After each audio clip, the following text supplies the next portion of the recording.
Hello everyone. Now since there's been so many requests for a ranked tier list, I decided to do a quick one. Carriers, first of all, I don't honestly expect to see many carriers past rank 5. You will probably see still some rank past rank 10, but past rank 5 it's unlikely you will be facing too many. So if your plan is to quickly level up, whereas a good carrier player will no doubt achieve a very good win rate. If you're Unicum or Super Unicum, you will probably achieve an excellent win rate because, well, tier 10 carriers have such a huge impact on the game. However, most of the time the queue will probably work against you, and especially rank 5 onwards the queue will be quite harsh. Overall though, I mean, both have their strengths. With Hakuryu you will be able to get air control. With the midway, especially AP bomb midway, you will be able to delete cruisers very effectively. Both have significant value, both are very strong. Hard to really tell which one. I don't play enough carriers to really say on this one, but ultimately I think it will come down more to player skill than the actual ship you are playing. Battleship wise, Yamato is going to be my absolute top pick for this season, especially with the legendary module reducing the dispersion. It has some weaknesses like clumsiness and such, but the huge guns allow it to overmatch 32mm, which means you will deal very well with the likes of Conqueror and Republic, and overall you will of course blap any cruisers you face as well. And with the legendary and the other upgrade, what is it actually called? Aiming Systems Mod 1, you got 2 dispersion reducers, so you have very consistent, very accurate, very hard-hitting guns. Yamato is my absolute top pick for this season. The follow-up pick will probably...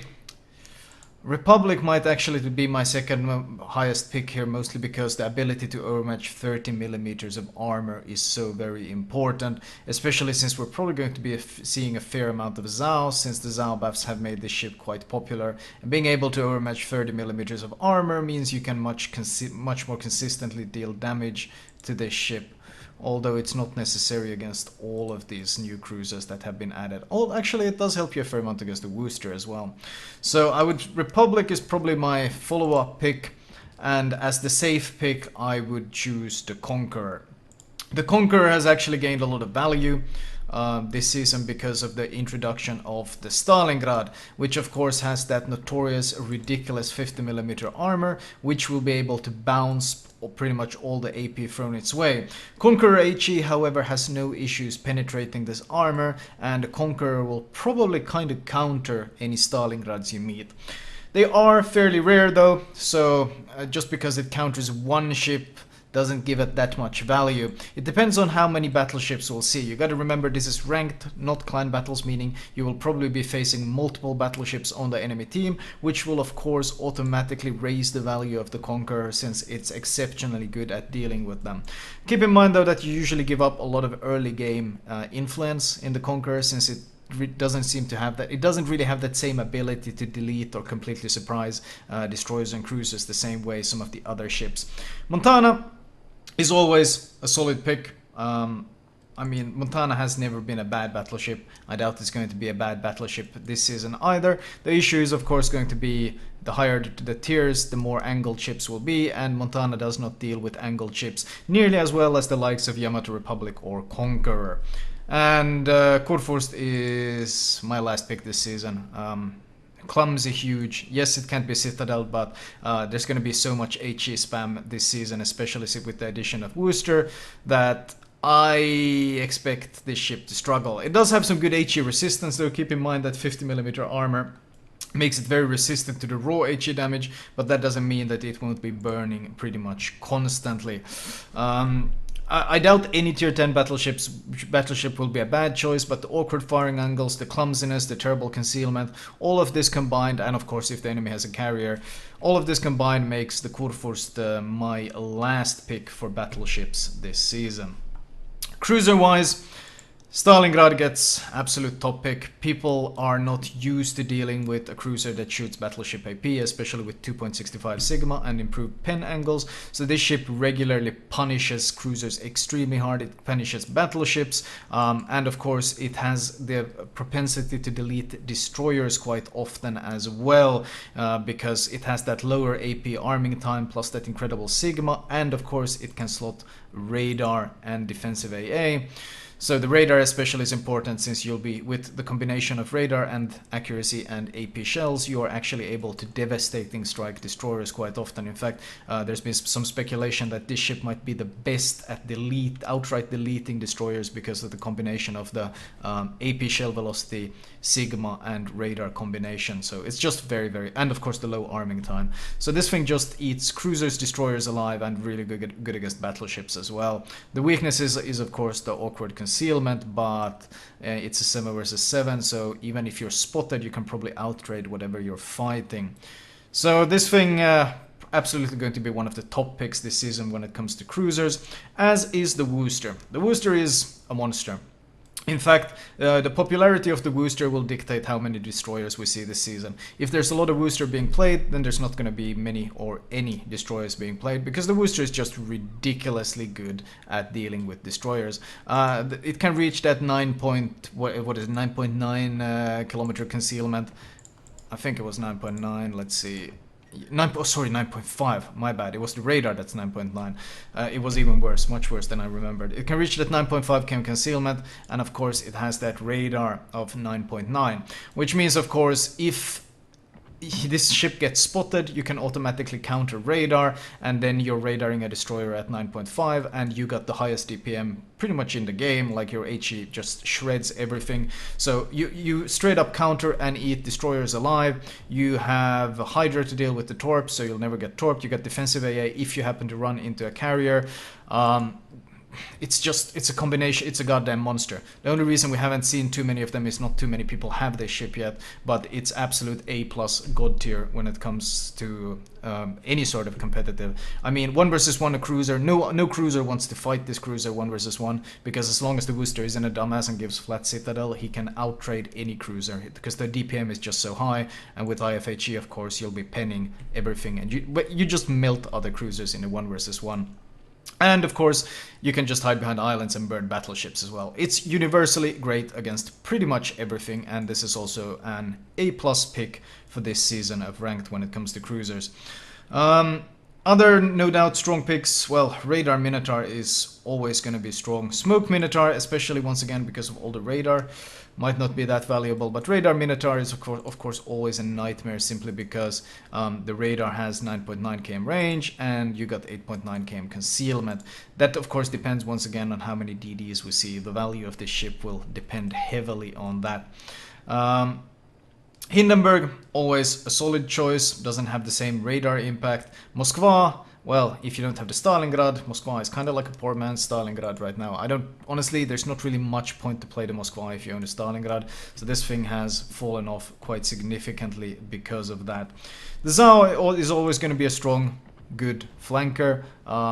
The problem is having that early game impact will be difficult, and in Ranked, early game impact is usually pretty important because people tend to suicide or do some very questionable mistakes early on very often, and being able to punish them is very important, and of course radar cruisers are exceptionally good at that. That's not to say the Zao is a bad ship with the 12 km torps. I mean, I don't think there's such a thing as straight up a bad cruiser to pick. Even what would have potentially been maybe my last pick for the season, which would have been the Henry, because once again it lacks that early game impact. It's been given the reload booster, which can really screw with your day, and if we end up seeing a lot of Stalingrads in rank, then slotting IFHE actually allows the Henry 240mm to pen the Stalingrad, and with the combination of the reload booster, it actually is a fairly good counter against that. Not the best of course, because that Stalingrad AP can trade very well with the Henry, but it does give it some additional flexibility.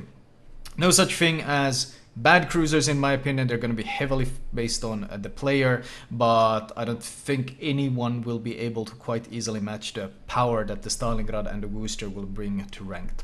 The Boyne is of course also always going to be good, but I already mentioned that one. Destroyer wise, probably the A pick is going to be, I would presume, Radar Yu Yang is going to be. We saw it a lot in clan battles. Obviously, Radar Yu Yang will not be nearly as powerful in Ranked as it is in clan battles because there's not the same coordination. But overall, I expect to see a ton of radars because, well, it's tier 10, there's radars everywhere, and that means sailing around with the smoke in your destroyer is probably not going to be nearly as valuable. Basically, the prevalence of radar is going to devalue smoke so heavily that radar Yu Yang might end up being an extremely potent tool to have. Alternatively, just normal Yu Yang is of course always great. 5.8 concealment. Deep water torps can't hit destroyers, which would be a downside, but once again, I don't expect to see too many destroyers this season simply because there's going to be so goddamn much radar. Other picks that will be strong, the Grossovoy is probably also going to be a very strong A tier pick for this ranked season, if I could find my Grossovoy. Very competitive concealment, heal, good health. If you do run into that carrier, well, you got defensive AA. It's fast, it's stealthy, it has a propensity to eat some big AP pens, and it has a horrible turning circle, but if you learn to play around those factors, then it's simply a very strong destroyer, and it's probably one of the few who can trade with the likes of Haruguma and Kaba at range. And not trade too evenly, but it can take the trades, and if you play it smart, it can have a good impact against those as well. The AP is fantastic as well, so Grossovoy is no doubt going to be a high tier pick as well. Z52 is going to struggle this season. Once again, all the radar. The strength of the Z52 is the ability to smoke up and use Hydra to trade well, but when you smoke up on Hydra and then one of the 15 radars on an enemy team spot you, you lose a lot of value. It also has a weakness of eating a lot of battleship AP, and once again, this is ranked, not clan battles, so there will probably be a lot of battleships.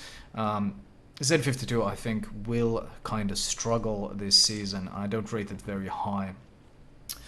Kaba, questionable. Kaba is fine and fun when you have plenty of DDs on your team, so you can support them.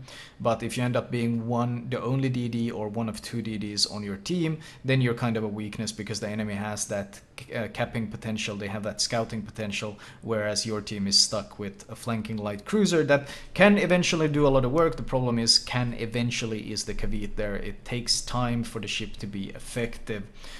Haruguma, on the other hand, might be surprisingly strong. I don't think I'm running gunboat build right now, which I think is really, really fun for random battles, and I've had some success in ranked, but I don't think in the higher tiers it will be quite that good.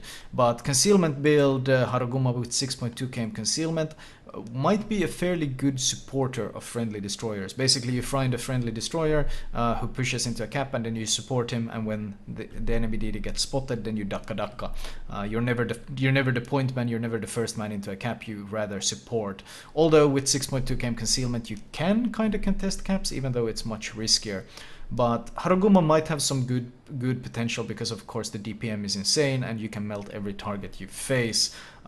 Very weak to radars though, and very weak to radars because of slow speed and sluggishness, and of course the large size mean you will eat a lot of damage, so not going to be rating it as high. Gearing will probably be a solid pick. Gearing is always a solid pick. Gearing has never been a bad destroyer, unlikely to be a bad pick this season either. If you use the ship, why the hell not? And Shimakaze struggles. It's going to be a lot of hydro, it's going to be a lot of radar, it's going to be a lot of people knowing where you are. People tend to spec for RPF for ranked as well, for good reason. It's so good. Well, at higher ranks it might be fine. Lower ranks the Shima is probably going to struggle. In clan battles the Shima had a certain amount of value simply because in clan battles 1 versus 1s between DDs don't tend to decide battles. Usually enemy DD gets spotted and the entire team shoots him, and you get spotted, the entire team shoots you. It's not so much DD versus DD like trading going back and forth, it's team versus team trading.